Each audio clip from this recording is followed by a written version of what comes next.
Bonjour à tous, nous allons continuer notre chapitre sur les fonctions affines.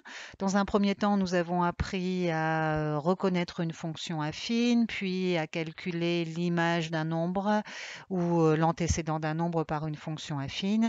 Il nous reste à travailler sur la représentation graphique d'une fonction affine. Pour cela, je vais repartir sur l'activité d'avant les vacances. Si vous vous souvenez, c'était l'activité avec les 3 tarifs.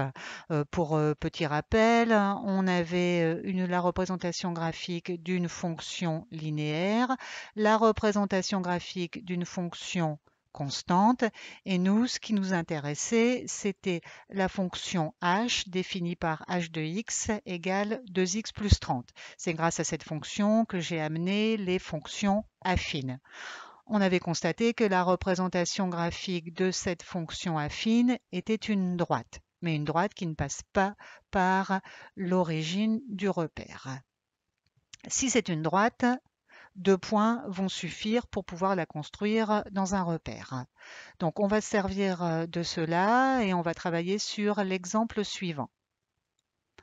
On va donc représenter graphiquement la fonction f définie par f de x égale 2x plus 3.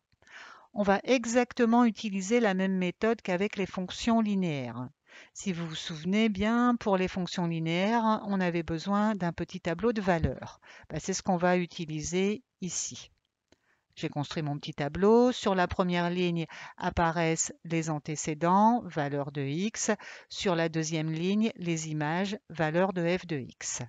Et on va choisir 2 valeurs pour x et pour pouvoir calculer leurs images.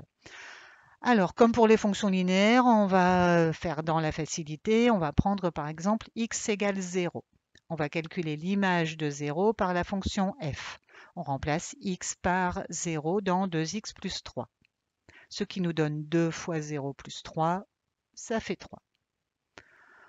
Pour la deuxième valeur, on peut choisir ce qu'on veut. Là aussi, je vais rester très simple. Je vais prendre par exemple x égale 1.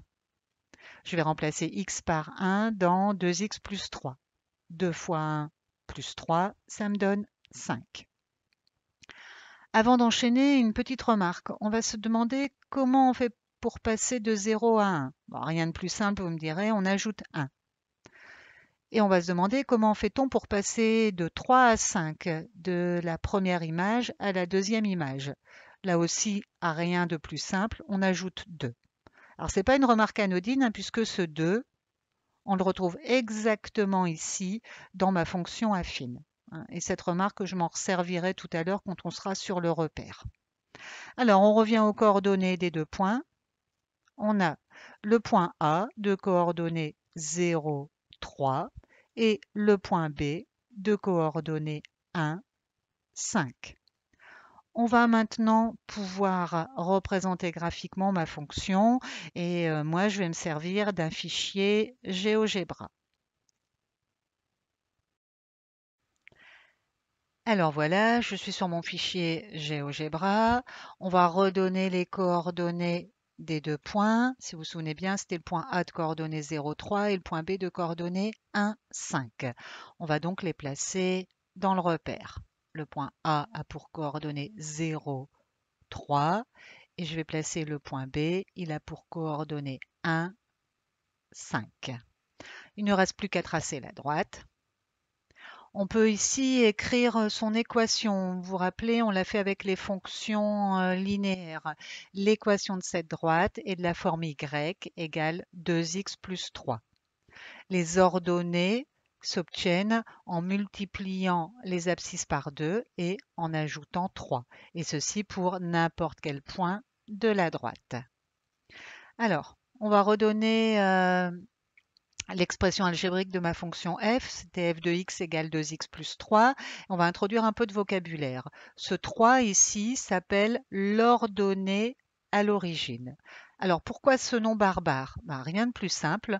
En fait, ce 3, c'est l'image de 0, donc l'image de l'origine, par la fonction petit f. C'est l'endroit où ma droite va couper l'axe des y. Donc le 3, c'est l'ordonnée à l'origine et on le retrouve assez facilement dans le repère. On va passer maintenant au 2 qui est ici, 2x plus 3. Ce 2, c'est le coefficient directeur de la droite. C'est lui qui va donner la pente de la droite.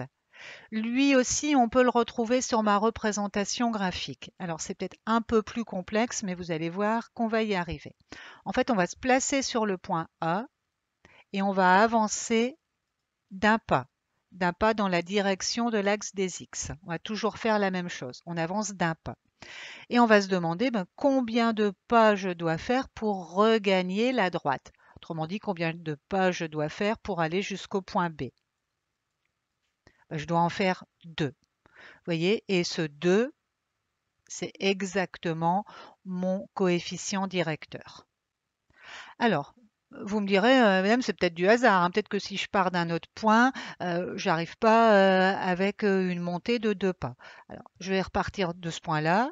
Si j'avance d'un pas, je dois bien remonter de 2 pas pour rejoindre ma droite. Vous voyez, on retrouve le 2 encore ici. Alors, un peu plus complexe, et si je décide de partir de ce point-là, mais de faire 2 pas cette fois-ci? Il y a toujours des petits rigolos qui veulent en faire plus que les autres. Combien de pas je vais devoir faire pour remonter sur ma représentation graphique? Voilà, le petit chemin est tracé, on compte 1, 2, 3, 4. On doit faire 4 pas. Alors vous me direz, madame, là on ne retrouve pas mon 2 de coefficient directeur de ma droite. Si, on le retrouve. Je vais vous montrer.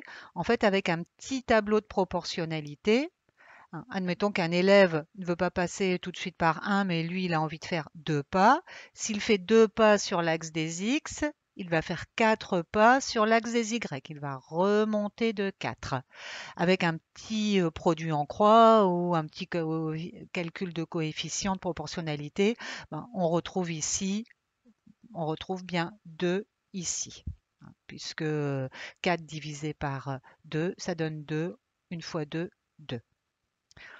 Voilà, nous avons appris à représenter graphiquement une fonction affine dans un repère.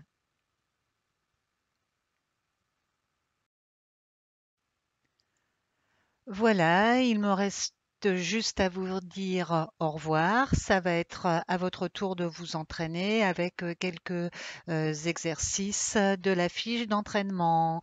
Bon courage, à très bientôt mes élèves.